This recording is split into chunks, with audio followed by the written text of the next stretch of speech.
আমার আজকের গল্প অপয়া, কলমে সরজিৎ ঘোষ। অর্ঘ্য অফিস থেকে ফিরে চা খাচ্ছিল। রমাদেবীও চা খেতে খেতে মোবাইল থেকে ফটোটা বের করে ছেলের দিকে এগিয়ে দিয়ে বললেন, দেখ তো অর্ঘ্য, তোর পছন্দ কিনা? খুব ভালো মেয়ে, দেখতেও একেবারে লক্ষ্মী ঠাকুরের মতো। অর্ঘ্য এক ঝলক তাকিয়ে চায়ে চুমুক দিতে দিতে মোবাইলটা তখনও স্ক্রল করেই চলেছে। ছেলে কিছু বলছে না দেখে রমাদেবী বললেন, পাশের বাড়িতে তোর ওই রেবতী কাকিমার ভাইঝি, মেয়েটি গ্রাজুয়েট। এই রকম একটা মেয়েই খুঁজছিলাম। মেয়েটার মধ্যে একটা লক্ষ্মীশ্রী ভাব আছে। কিন্তু মায়ের কথা শুনে অর্ঘ্য বলে, তোমাকে আর মেয়ে দেখতে হবে না, আমি একজনকে পছন্দ করি। বিয়ে করতে হলে আমি তাকেই করব। মানে কি বলিস তুই? তুই পছন্দ করে রেখেছিস? কই, আগে শুনিনি তো। শোন, আমি ওসব মানব না। তাছাড়া আমি তোর রেবতী কাকিমাকে কথা দিয়েছি, আমি আমার কথার নড়চড় করব না। মা, বিয়েটা করব তো আমি আমার পছন্দের মেয়েকে বিয়ে করব না তো তোমার ওই রেবতী কাকিমার ভাইঝিকে বিয়ে করতে যাব? অসম্ভব। আমি শ্রদ্ধাকে ভালোবাসি। আমাদের রিলেশনটা অনেক দিনের। সত্যি তাই, শ্রদ্ধার সাথে অর্ঘ্যর প্রেমটা স্কুল লাইফের। 11-এ পড়তে পড়তে প্রেম। দুজনে একসাথে একই স্কুলে পড়তো। বলতে গেলে দুজনের সেম এজ। সে যাই হোক, এসব কথা শোনার পর রমাদেবী বলেন, এসব কথা তো আমাকে আগে কখনো জানাসনি। জানানোর সময় হলে আমি ঠিকই জানাতাম মা। তাছাড়া তুমি আমায় জিজ্ঞেস করে কথা দিতে পারতে। আমি শ্রদ্ধাকে ছাড়া অন্য কাউকে বিয়ে করতে পারবো না। বছর দেড় পর মায়ের অপছন্দের পাত্রী শ্রদ্ধার সাথেই অর্ঘ্যর বিয়েটা হয়। বিয়ের আগেই অর্ঘ্য যখন শ্রদ্ধার ছবি মাকে দেখিয়েছিল, তখন রমাদেবী বলেছিলেন, এই মেয়েটাকে তোর কি করে পছন্দ হলো জানি না, এর থেকে শত গুণে দেখতে ভালো ছিল রেবতীদির ভাইঝি।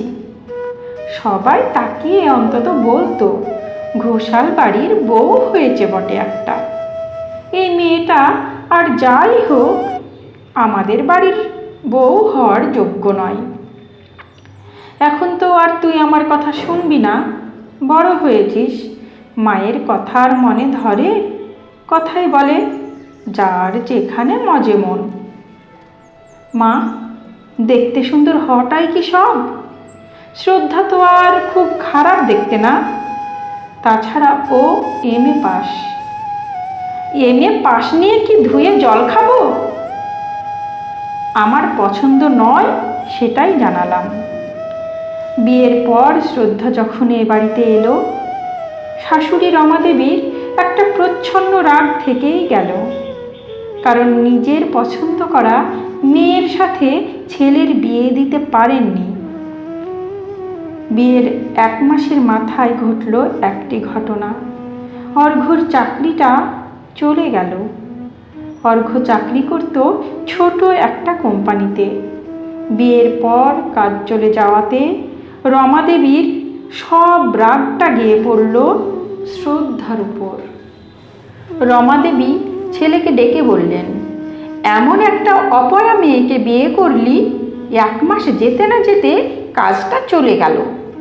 সংসারে এবারে অলক্ষ্মীর বাসা বাঁধল। এবার বোঝ, মায়ের কথা না শুনলে এমনই হয়। এমন কথা শুনে রমাদেবীর স্বামী রজতবাবু বলেন, তোমার ছেলের কাজটা চলে যাওয়ায় বৌমার দোষ দোষটা কোথায়? তোমার পছন্দ করা মেয়েকে বিয়ে করলে কি কাজটা যেত না? তাছাড়া আমি তো আছি। আমার ওই ছোট দোকান থেকে যা আয় হয় তাতে আমার ছেলেকে যদি খাওয়াতে পারি তাহলে বৌমাকেও পারবো। আমার নিজের মেয়ে হলে কি করতাম?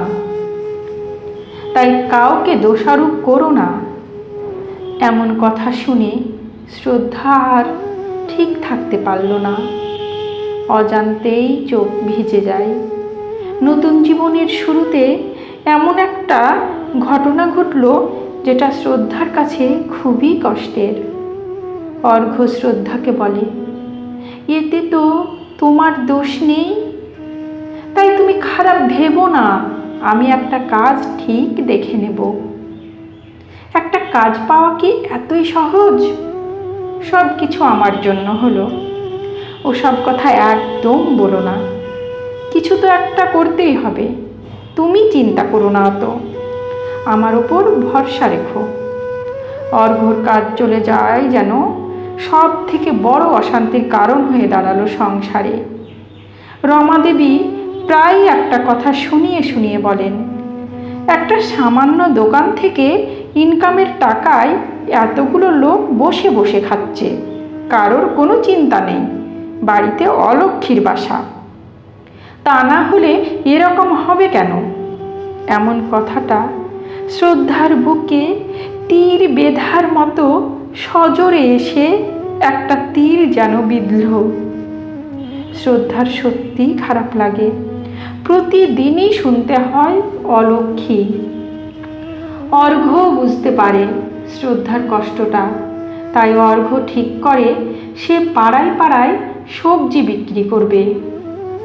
অর্ঘ্যর মায়ের আপত্তি থাকলেও অর্ঘ্যর বাবা বলেন, কোনো কাজ তো ছোট নয়, ঘরে বসে না থেকে সবজি বিক্রি করতেই পারে। রমাদেবী বলে, আমাদের বাড়ির ছেলে সবজি বিক্রি করবে? এ বুদ্ধি ওই অলক্ষ্মী দিয়েছে। আমি চাই না আমার ছেলে সবজি বিক্রি করুক। তখন যদি আমার কথা শুনে রেবতীদির দাদার মেয়েকে বিয়ে করত, নিশ্চয় এ সময় তারা পাশে এসে দাঁড়াতো। তাদের টাকার অভাব নেই, আর এমন একটা বাড়িতে ছেলে বিয়ে করলো কোনো প্রত্যাশাই করা যাবে না। শ্রদ্ধাদের বাড়ির অবস্থা ভালো নয়। বাবার ছোটোখাটো একটা ব্যবসা, সেখান থেকে শ্রদ্ধা আর শ্রদ্ধার ভাইকে মানুষ করা। ভাই সবে ইঞ্জিনিয়ারিং কমপ্লিট করে বাড়িতে বসে আছে। বাপের বাড়ির নেই সামর্থ্য যে তারাও হেল্প করতে পারবে। তবে অর্ঘ্য মায়ের কথায় কান না দিয়ে সবজি বিক্রি করতেই শুরু করে। সত্যি কথা বলতে শ্রদ্ধার মানসিক অবস্থা একদম ভালো নেই। মনের কথাটা কিভাবে যে কাকে বোঝাবে নিজেও ভেবে পায় না। তবে শ্রদ্ধা সব সময় পাশে পেয়েছে অর্ঘ্যকে। অর্ঘ্যর মতো ছেলে সত্যিই হয় না। রজতবাবু সব সময় শ্রদ্ধাকে সাপোর্ট করে গেছে। দুজন মানুষকে কাছে পেয়েছে বলেই শ্রদ্ধা মনের জোর পেয়েছে, নতুন ভাবনায় বাঁচতে পেরেছে। মাঝে মধ্যেই রজতবাবু শ্রদ্ধাকে বলতো, বৌমা মন খারাপ করো না, চিরদিন খারাপ সময় যায় না।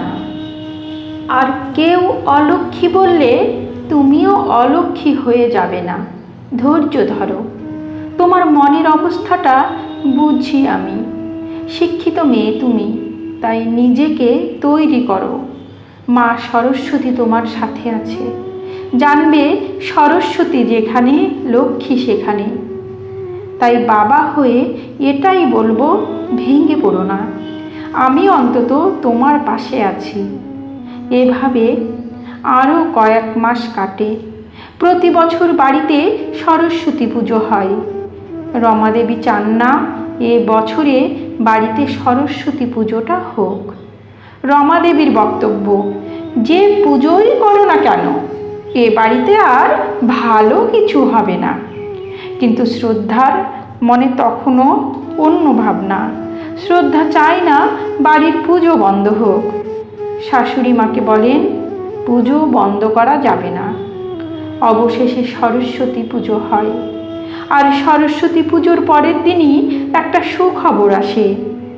চাকরির পরীক্ষার রেজাল্ট বেরিয়েছে। দেখা যায় শ্রদ্ধা চাকরি পেয়েছে। এর থেকে আর সুখবর কি আর হতে পারে। আসলে শ্রদ্ধা বিয়ের আগে থেকেই চাকরির চেষ্টা চালাচ্ছিল। অর্ঘ্য অবশ্য বলেছিল, তোমার মতো ভালো স্টুডেন্ট চাকরি পাবে না এমনটা হতেই পারে না।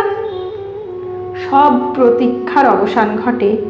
খবরটা শুনে শ্রদ্ধার শ্বশুর বলে, তোমাকে বলেছিলাম বৌমা, সরস্বতী যেখানে লক্ষ্মী সেখানে। তাই ধৈর্য ধরতে হয়। মেয়েরা মা সরস্বতীর আরেক রূপ। তাই পড়াশোনা করে উচ্চ শিক্ষায় শিক্ষিত হতে হয়। সরস্বতীর হাত ধরেই লক্ষ্মী আসে বাড়িতে। শ্রদ্ধা তো দেবী লক্ষ্মীর আরেক নাম। তোমাদের মতো মেয়েরা এমনি লক্ষ্মীশ্রী, কারণ তোমাদের সাথে মা সরস্বতী থাকেন। শ্রদ্ধা এখন চাকরি করে, সংসারে এখন শ্রী ফিরে গেছে। কিছুদিন আগের অলক্ষ্মী অপয়া মেয়েটা এখন বাড়ির লক্ষ্মী। তবে সৌভাগ্য এই, শ্রদ্ধা পড়াশোনাটা ভালো করে করেছিল বলেই অলক্ষ্মী অপয়া নামটা বদলাতে পেরেছে। তবে আমাদের সমাজে অনেক শ্রদ্ধা আছে যারা আজও অপয়া, আজও অলক্ষ্মী। তাদের ভবিতব্য বোধহয় এটাই। তবে মেয়েরা যদি নিজেদেরকে প্রতিষ্ঠিত করতে পারে তবেই এই অপয়া কিছুটা ঘুচবে। তা না হলে অপয়া, অলক্ষ্মী হয়ে থেকে যেতে হবে চিরটাকাল।